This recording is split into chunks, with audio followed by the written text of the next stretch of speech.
हाँ बच्चों, हमने भाषा की वर्ण विच्छेद किया। अब मैं आपको सिखाने वाली हूँ नेक्स्ट टॉपिक जो हमारा है व्याकरण में, ये है ना 6, 7, 8 क्लास के लिए है। नेक्स्ट टॉपिक है उपसर्ग एवं प्रत्यय से शब्दों का निर्माण, यानी उपसर्ग और प्रत्यय से शब्द कैसे बनते हैं। उसको समझने के लिए पहले हमको समझने पड़ेंगे शब्द के रूप। शब्द के कितने रूप होते हैं? 2 रूप होते हैं, रूढ़ और यौगिक। कौन कौन से? रूढ़ और यौगिक। हमको प्रत्यय उपसर्ग ये पढ़ने के लिए पहले ये चीज समझनी पड़ेगी कि शब्द के 2 रूप होते हैं। रूढ़, फर्स्ट क्या है आपके? रूढ़। रूढ़ मतलब स्वतंत्र शब्द, जो स्वतंत्र होते हैं, इनके आगे पीछे कुछ भी दूसरे अक्षर नहीं जुड़ते, जैसे श्रम। अब इसको अगर आप करोगे श्रेय और प्लस में, तो ये अलग अलग होके इसका कोई मीनिंग या कोई अर्थ नहीं निकलता है। इसलिए रूढ़ शब्द का मतलब है स्वतंत्र शब्द। उसके बाद है आपके यौगिक। यौगिक मतलब वो शब्द जिनके आगे आदि में, आदि मतलब आगे जुड़ के, आदि आप कहीं जुड़ के शब्द का जो मीनिंग है वो चेंज हो जाता है। जैसे परि प्लस श्रम मतलब परिश्रम, ये बन गया। मैंने श्रम में क्या जोड़ दिया यहाँ पर?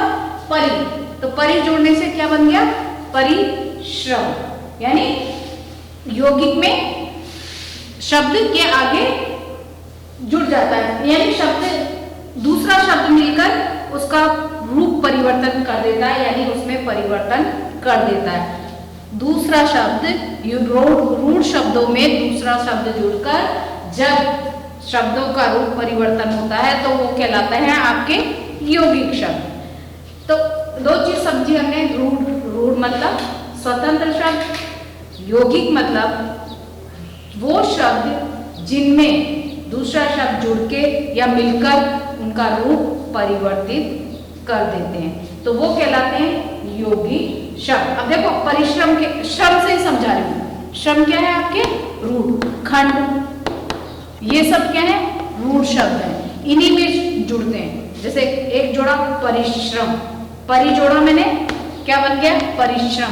बच्चों एक चीज और ध्यान रखना, ये प्लस लगा के जब हम आगे वाला शब्द लिखेंगे तो निशान कौन सा आएगा? इक्वल टू वाला, यानी बराबर का, क्योंकि ये दोनों जुड़ के क्या बना है? ये। तो हमको क्या लगाना है? 2 + 2 = लगाते हैं 4। सेम वही चीज है, परि प्लस श्रम = परिश्रम बनता है। ऐसे ही श्रम इक, लेकिन लिखेंगे कैसे? देखो इसको श्रमिक कैसे लिखेंगे? = श्रमिक, ऐसे लिखेंगे। ये क्या है? स्वर है, इसके साथ जुड़ गया है, तो ये कहलाया इक। मतलब इक श्रम के साथ क्या लगा? दूसरा शब्द क्या जुड़ा? इक, तो क्या बन गया? श्रमिक। यानी श्रम में ही देखो अलग अलग शब्द लगा के अलग अलग परिवर्तित शब्द बन रहे हैं, वो कहलाते हैं आपको यौगिक। परिवर्तन यानी दूसरा शब्द बन जाता है। रूढ़ में जैसे खंड है, इसे ए लगा दिया तो अखंड बन गया, तो वो कौन सा हो गया? अखंड। क्या हो गया?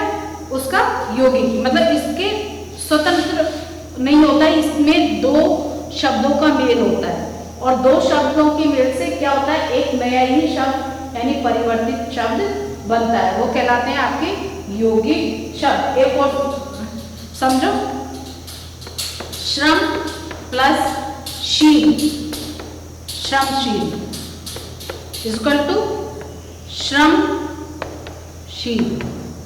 तो ये मैंने किस में जोड़े? देखो श्रम में ही। श्रम क्या है? रूढ़ शब्द, उसी श्रम में मैंने ये शब्द जोड़ दिए आपके, तो उनका क्या हो गया है? अलग एक मीनिंग, यानी अलग एक शब्द का निर्माण हो गया है, वो आपके यौगिक शब्द कहलाते हैं। तो ये चीज हमारी क्लियर हो गई, शब्द के 2 रूप, रूढ़ और यौगिक। अब देखो इसी से हम आगे चलते हैं।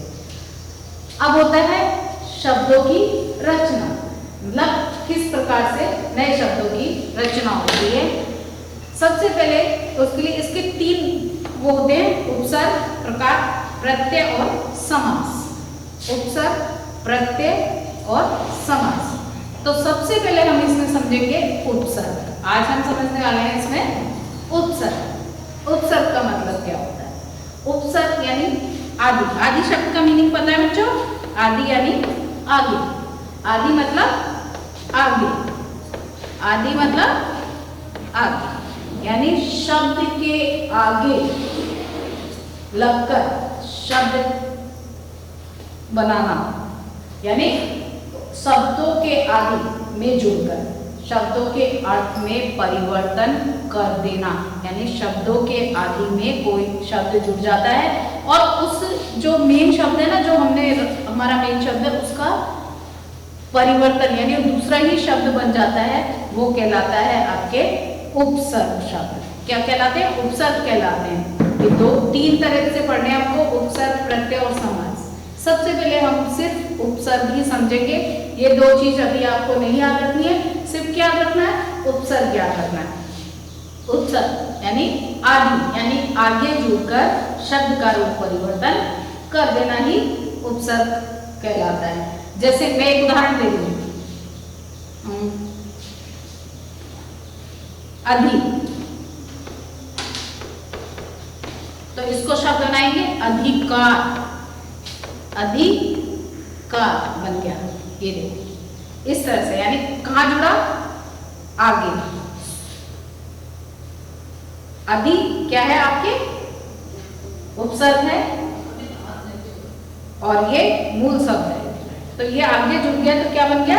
अधिकार।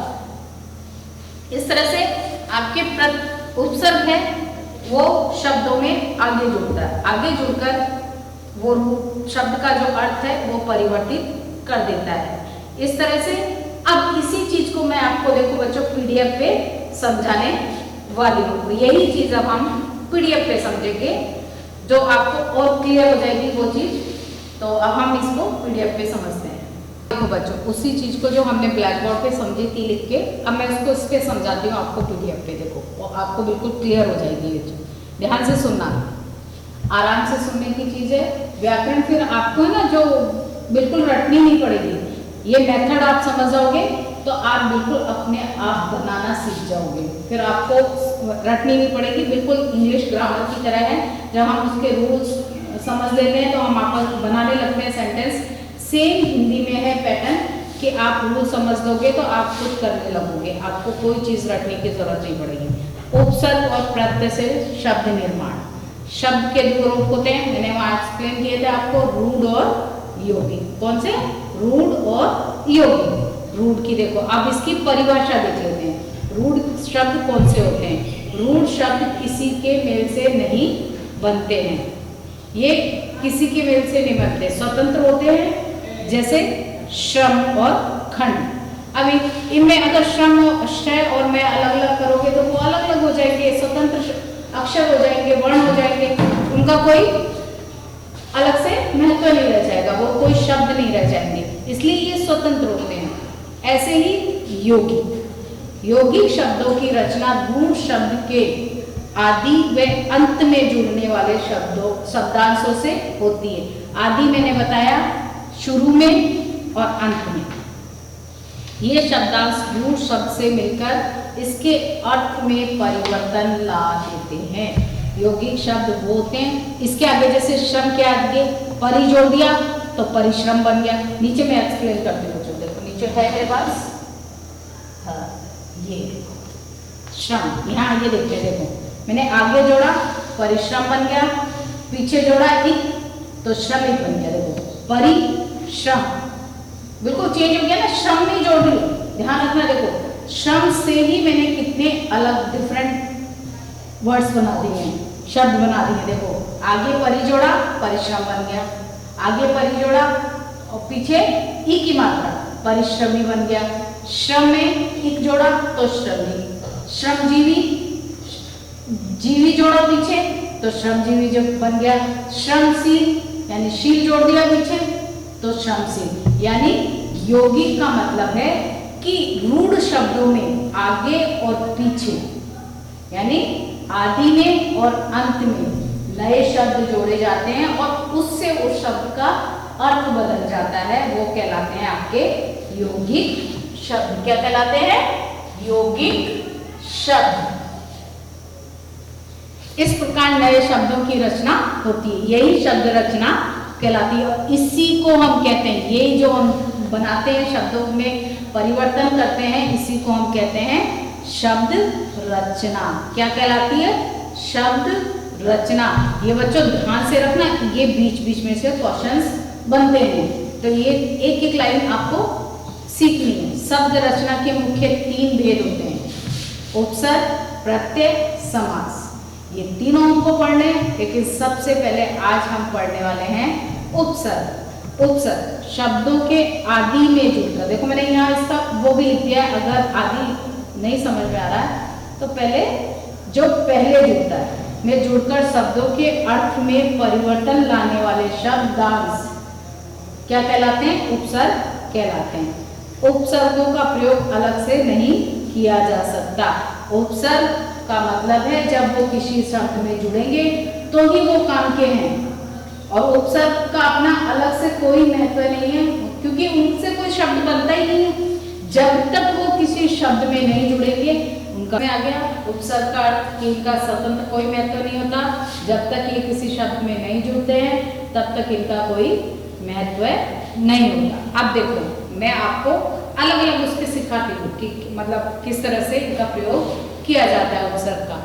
अब संस्कृत के उपसर्ग, यहाँ क्या है? संस्कृत के उपसर्ग। इनको समझाने के लिए मैंने अलग अलग लिखा है। देखो सबसे पहले उपसर्ग लिखा है ए का अर्थ क्या होता है? नहीं, यानी अभाव, कमी। अभाव का मतलब होता है कमी। और अन का मतलब नहीं, बिल्कुल नहीं। अधि मतलब बड़ा या ऊपर। अति मतलब अधिक, कहते नहीं अति हो गई है, बहुत ज्यादा अति हो गई है, अब बंद करो, तो वो अति मतलब अधिक या ऊपर। अनुसरण करो, मेरा अनुसरण करो, यानी फॉलो नहीं होता तो वो होता है हिंदी में जब अनु लग जाता है तो अनुसरण, तो वो कहलाता है पीछे या समा। अप यानी तरफ या सामने। अब इनको देखो, इनके शब्द कैसे बनेंगे, इनको जोड़ के शब्द किस तरह से निर्माण होता है वो मैं बताती हूँ। अब आपको ये देखो, ए शब्द खंड में जोड़ा अखंड, ए में जोड़ा अनाथ। अखंड मतलब हो गया ना कि बिल्कुल जिसके कोई वो ही नहीं है, मतलब अखंड। अनाथ मतलब कमी। इन चीजों में क्या देखो आपको कमी मिल रही है, अभाव मिल रहा है कोई चीज का, तो ये इस मीनिंग से समझते हैं। लेकिन अभी बच्चों आपके लिए इतना डीपली जाने की जरूरत नहीं है, ये सिर्फ मैंने इसलिए लिखे हैं कि आप समझ लो, बट आपको अभी ये इतना ही सीखना है। तो अना, देखो अन जोड़ेंगे, 4 में जोड़ दिया तो अनाचार। देखो आगे ही लग रहा है, उपसर्ग सब में आगे ही लगेगा।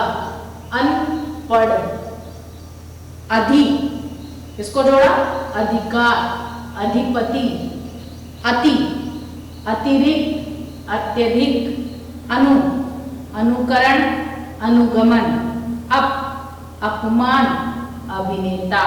अब नीचे आ जाओ, हिंदी के बताने वाली हूं मैं आपको। इसमें देखो अध, आधा होता है ना। ऊ का मतलब अभाव, हु मतलब बुरा या बुराई, दू मतलब बुरा या हीन, बिन मतलब निषेध के बिना, स या सु यानी अच्छा, सुविचार कहते हैं, सुविचार, सरल, तो ये सब क्या है? अच्छे में आ जाते हैं। और जैसे देखो अब अध कहते हैं ना, अध छल गगरी, यानी आधा, पूरा नहीं। अध जिसके आगे लग जाता है वो आधा हो जाता है। देखो अध पक्का हो गया, मतलब पूरा ना पककर आधा पका हुआ। अध जला, यानी पूरा ना सीखकर पूरा भी नहीं जला हुआ और पूरा सही भी नहीं, तो यानी आधा जला हुआ। इसका मतलब अध का मतलब क्या होता है? आधा।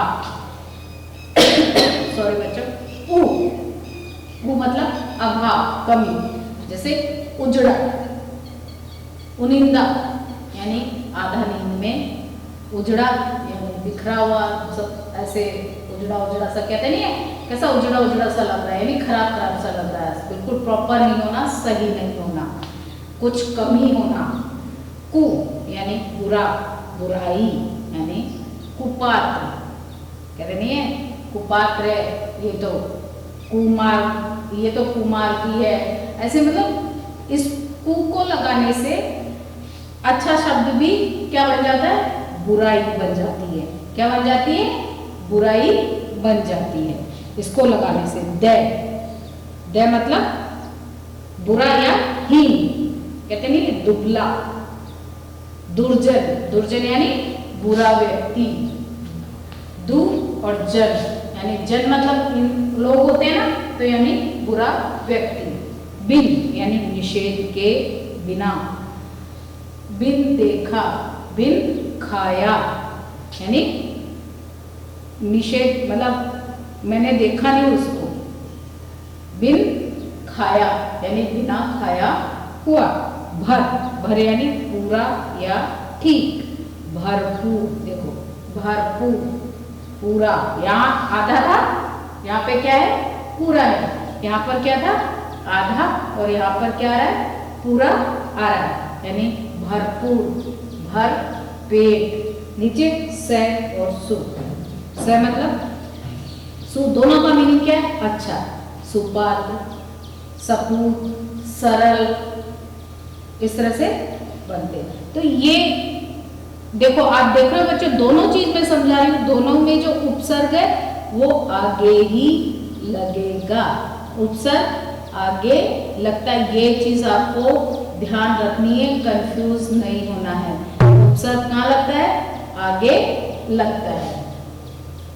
और उपसर्ग का स्वतंत्र कोई महत्व नहीं है जब तक कि वो शब्द के साथ नहीं जोड़ा जाए। जब वो शब्द के साथ जोड़ते हैं तभी उसका मीनिंग बनता है, उसके शब्द बनते हैं, उसका अर्थ निकलता है, तभी वो काम का है, अदरवाइज उसका कोई भी मतलब नहीं है।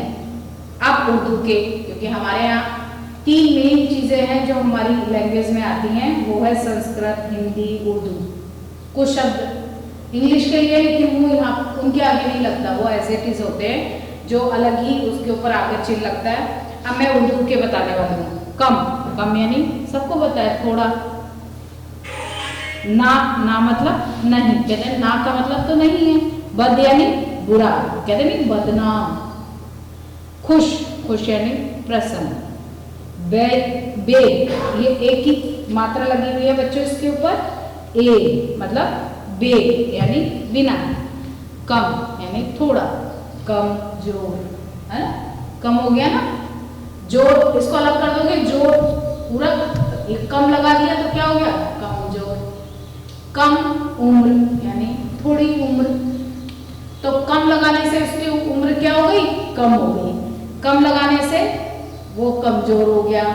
यहाँ पर ना, ना मतलब नहीं, तो ना पसंद यानी मुझे पसंद नहीं है। सॉरी बच्चों, इसमें आ की मात्रा लगा लेना, इसमें छूट गई है, तो ना पसंद।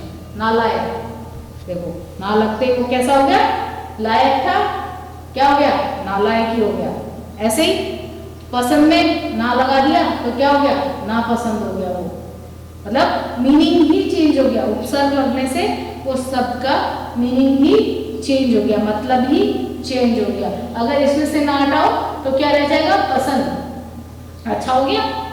और वही चीज इसमें से ना लगा दो तो नहीं हो जाएगा, मतलब बिल्कुल पॉजिटिव से नेगेटिव में ही आ जाएगा। वो चीज हाँ में होगी, लेकिन ये जोड़ दिया हमने, ना लगा दिया तो वो किस में आ गई, ना में हो गई, यानी परिवर्तन हो गया। ऐसे ही बद यानी बुरा, बदनाम, बदतमीज। खुश यानी प्रसन्न, देखो खुशहाल, खुशहाली।